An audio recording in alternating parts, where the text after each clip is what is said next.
샬롬 사랑하는 성도 여러분, 4월 25일 토요일 반샘을 시작합니다. 오늘 말씀은 창세기 30장 25절부터 43절까지의 말씀입니다.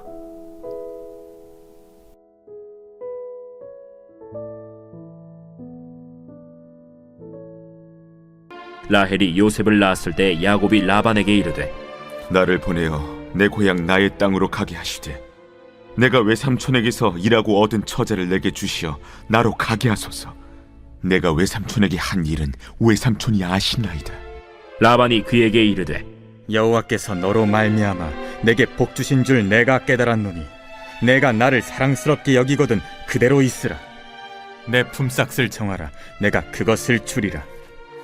내가 어떻게 외삼촌을 섬겼는지 어떻게 외삼촌의 가축을 쳤는지 외삼촌이 아시나이다. 내가 오기 전에는 외삼촌의 소유가 적더니 번성하여 때를 이루었으니 내 발이 이르는 곳마다 여호와께서 외삼촌에게 복을 주셨나이다. 그러나 나는 언제나 내 집을 세우리이까. 내가 무엇으로 내게 주랴? 외삼촌께서 내게 아무것도 주시지 않아도 나를 위하여 이 일을 행하시면 내가 다시 외삼촌의 양떼를 먹이고 지키리이다. 오늘 내가 외삼촌의 양떼에 두루 다니며 그 양 중에 아롱진 것과 점 있는 것과 검은 것을 가려내며 또 염소 중에 점 있는 것과 아롱진 것을 가려내리니 이 같은 것이 내 품삯이 되리이다. 후일에 외삼촌께서 오셔서 내 품삯을 조사하실 때 나의 의의가 내 대답이 되리이다. 내게 혹시 염소 중 아롱지지 아니한 것이나 점이 없는 것이나 양 중에 검지 아니한 것이 있거든 다 도둑질한 것으로 인정하소서. 내가 내 말대로 하리라. 그날에 그가 순염소 중 얼룩무늬 있는 것과 점 있는 것을 가리고 암염소 중 흰 바탕에 아롱진 것과 점 있는 것을 가리고 양 중에 검은 것들을 가려 자기 아들들의 손에 맡기고 자기와 야곱의 사이를 사흘 길이 뜨게 하였고 야곱은 라반의 남은 양떼를 치니라. 야곱이 버드나무와 살구나무와 신풍나무의 푸른 가지를 가져다가 그것들의 껍질을 벗겨 흰 무늬를 내고 그 껍질 벗긴 가지를 양떼가 와서 먹는 개천의 물구유에 세워 양떼를 향하게 하매 그때가 물을 먹으러 올 때에 새끼를 베니 가지 앞에서 새끼를 뱀으로 얼룩얼룩한 것과 점이 있고 아롱진 것을 낳은지라. 야곱이 새끼 양을 구분하고 그 얼룩무늬와 검은빛 있는 것을 라반의 양과 서로 마주보게 하며 자기 양을 따로 두어 라반의 양과 섞이지 않게 하며 튼튼한 양이 새끼 뵐 때에는 야곱이 개천에다가 양떼의 눈앞에 그 가지를 두어 양이 그 가지 곁에서 새끼를 베게 하고 약한 양이면 그 가지를 두지 아니하니 그렇게 함으로 약한 것은 라반의 것이 되고 튼튼한 것은 야곱의 것이 된지라. 이에 그 사람이 매우 번창하여 양떼와 노비와 낙타와 나귀가 많았더라.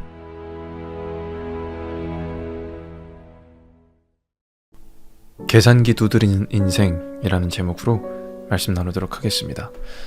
성도 여러분, 우리는 좀 생각보다 훨씬 우린 계산적인 존재입니다. 그냥 살아가는 것 같은데 좀 들여다보면 우리는 끊임없이 선택하고 판단합니다. 아침에 일어나서부터 이 말을 해야 되나 말아야 되나, 이 관계를 계속 해야 되나 말아야 되나, 이 선택을 해야 되나 말아야 되나. 우리는 모두 너무 자연스럽게 계산합니다. 시간도 계산, 돈도 계산, 관계도 계산합니다. 심지어 우리 신앙까지 계산하게 됩니다. 이게 우리 솔직한 모습입니다. 왜 이렇게 되었을까요? 세상이 우리에게 알려주는 것은 손해보면 안 되고 기회 잡아야 되고 남들보다 뒤처지면 안 된다는 겁니다. 그래서 우리는 손해를 두려워하고 결과를 집착하여 계산 없이 못 움직입니다. 그런데 문제는 이겁니다. 이 계산이 우리의 삶 전체를 지배하면 우린 점점 자유함을 잃어버립니다. 사람을 만나도 순수하게 만나지 못하죠. 이 사람 나한테 도움이 될까? 이 관계를 유지할 가치가 있을까? 내가 이걸 왜 해야 될까? 심지어 하나님 앞에서도 우리는 계산할 때가 있습니다. 하나님, 제가 이만큼 했으니까 이제 좀 응답해 주십시오. 이건 단순한 어떤 습관의 문제가 아니라 우리 안에 있는 깊은 불신의 문제입니다. 하나님을 믿으면서 우리가 전적으로 의지하지 않는 것, 사실 이게 오늘 본문에 등장하는 야곱의 모습입니다. 야곱은 하나님을 아는 사람이었어요. 하나님의 약속을 받은 사람이었어요. 그런데 그는 여전히 계산합니다. 여전히 자기 방법을 씁니다. 여전히 상황을 통제합니다. 놀라운 건 그 주변 사람들도 똑같아요. 라반 역시 하나님을 언급해요. 그런데 하나님을 이용해서 자기 이익을 챙깁니다. 성도 여러분, 교회 안에서, 신앙 안에서, 우리의 삶 속에서도 우리는 끊임없이 고민하죠. 그런데 역시 여전히 우리는 계산하는 인생이라는 겁니다. 오늘 본문을 보면 야곱은 머리를 써서 성공한 이야기처럼 보입니다. 그런데 그 속에 인간의 계산과 속임이 가득한 현장이 있습니다. 그 안에서 하나님께서 어떻게 일하시는지 하나님을 신뢰하게 되는 여러분 다 되시기를 주님의 이름으로 축복합니다. 본문을 보면 야곱은 이제 14년의 시간을 보내요. 자기가 원하는 라헬을 얻기 위해 7년을 보내고 속임을 당해서 또다시 7년을 보냅니다. 그 긴 시간을 지나고 나서 이제 내 고향으로 돌아가겠다고 얘기합니다. 하나님의 약속으로 이제 다시 돌아가려는 움직임이에요. 왜냐하면 야곱에게는 하나님께서 주신 언약이 있습니다. 이 땅으로 다시 돌아오게 하겠다라고 말씀해 주셨거든요. 그런데 그 순간 라반이 붙들어요. 라반이 여호와께서 복 주신 것 아니냐, 하나님께서 복 주신 것 아니냐. 그런데 라반이 진짜 속마음이 이거예요. 너 나가면 나 손해야. 너 때문에 내가 돈 벌었는데 너 못 보낸다. 성도 여러분, 라반처럼 우리도 하나님을 인정하는 게 아니라 이용할 때가 있어요. 기도할 때, 헌신할 때, 봉사할 때 그 중심에 하나님이 아니라 내 유익이 있을 수도 있습니다. 라반만 문제인가요? 아니요. 사실 야곱도 똑같습니다. 야곱이 이제 내 몫을 정하라고 하는데 야곱이 조건을 제시하죠. 양떼에 점 있는 것, 검은 것을 가려내어서 이것이 내 몫으로 주십시오 라고 말합니다. 겉으로 보면 손해죠. 정상적인 양보다 점 있고 얼룩진 양이 훨씬 적기 때문이에요. 그런데 야곱은 이미 계산하고 있었어요. 그리고 자기가 어떻게 하면 자기의 몫을 늘릴지 자기의 방법대로 계산하며 알고 있었습니다. 라반은 노골적으로 이용하죠. 야곱은 더 교묘하게 계산합니다. 이게 우리가 살아가는 방식이에요. 성도 여러분, 우리 직장에서, 사업에서, 관계에서 누군가 나를 이용하려 하고 나도 모르게 계산하는 관계들이 있습니다. 처음부터는 정직하게 시작해요. 그런데 시간이 지나면 나만 손해보는 것 같은데. 그래서 라반을 욕하던 내가 야곱처럼 살아가고 있는 우리 모습을 보게 됩니다. 자, 그럼에도 불구하고 야곱이 잘 됩니다.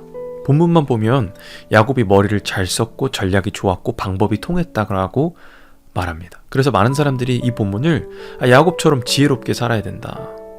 그런데 성경은 그렇게 해석하지 않아요. 창세기 31장 9절에 하나님 이같이 그대들의 아버지의 가축을 빼앗아 내게 주셨느니라. 이 원어를 보면 단순히 내가 얻게 되었다가 아니라 하나님이 의도적으로 옮기신 겁니다. 야곱이 만들어낸 결과가 아니라 하나님이 만들어내신 거예요. 우리는 결과를 내가 만드는 것이라고 생각합니다.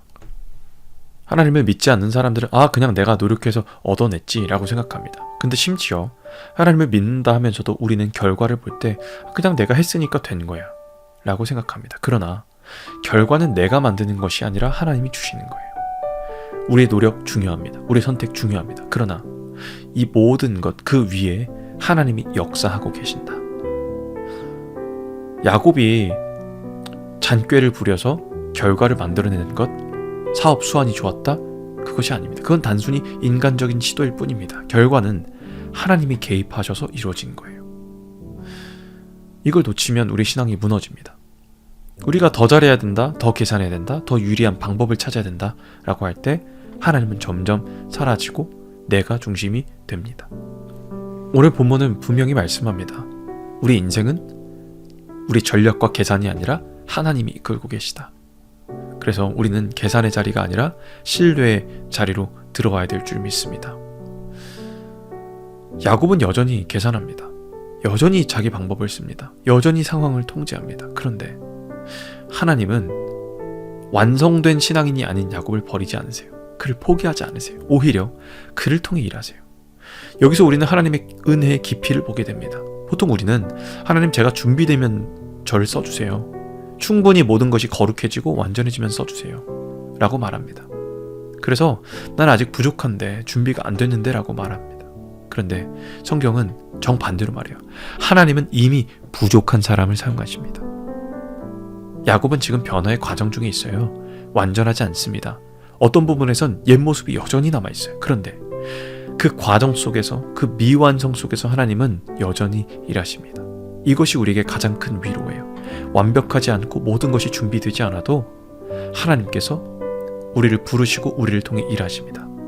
성도 여러분, 아직 나는 부족해서 하나님 못 쓰실 거야, 나는 아직 신앙이 약해서 안 돼, 이런 생각을 하고 계십니까? 아닙니다. 하나님은 지금도 여전히 우리를 사용하기 원하십니다. 그리고 그 자리에 우리가 머물러 있기를 원하지 않으십니다. 성도 여러분, 우리는 많은 것을 계산하며 살아갑니다. 많은 것을 생각하게 됩니다. 라반도 계산하고 야곱도 계산합니다. 그런데 결과는 무엇입니까? 하나님이 결정하십니다. 이게 우리 신앙의 출발점입니다. 우리는 인생을 통제하려 합니다. 내가 쥐고 있어야 안전하다고 생각합니다. 그런데 하나님은 하나님이 우리를 붙들어 주셔야 안전하다고 말합니다. 성도 여러분, 많은 계산 위에, 그 위에 인생을 세워가지 마시고 하나님 위에 인생을 세워가셔서 여러분의 기준과 결정이 우리의 계산으로 끝나는 것이 아니라 하나님을 믿고 하나님을 신뢰하는 우리의 모습들이 드러날 수 있도록, 여러분 삶 가운데 또 신앙 가운데 하나님을 의지하며 살아간 여러분 다 되시기를 주님의 이름으로 축복합니다. 우리 들은 말씀 기억하며 함께 기도하겠습니다.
살아계신 하나님 감사합니다. 우리는 늘 계산하며 살아갑니다.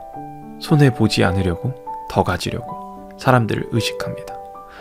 겉으로는 하나님 믿는다고 하지만 실제 내 방법과 계산을 의지했던 우리의 모습을 돌아봅니다. 주님 용서하여 주시고 모든 것의 주권이 하나님께 있음을 믿고 결과가 내 손에 있는 것이 아니라 하나님 손에 있음을 믿고 고백하는 우리 모두 되게 하여 주시옵소서. 그때 하나님을 신뢰하며 믿음을 가지고 상황이 아니라 하나님을 바라보는 우리 인생들 다 되게 하여 주시옵소서. 감사합니다. 우리를 사랑하신 예수 그리스도의 이름으로 기도합니다. 아멘.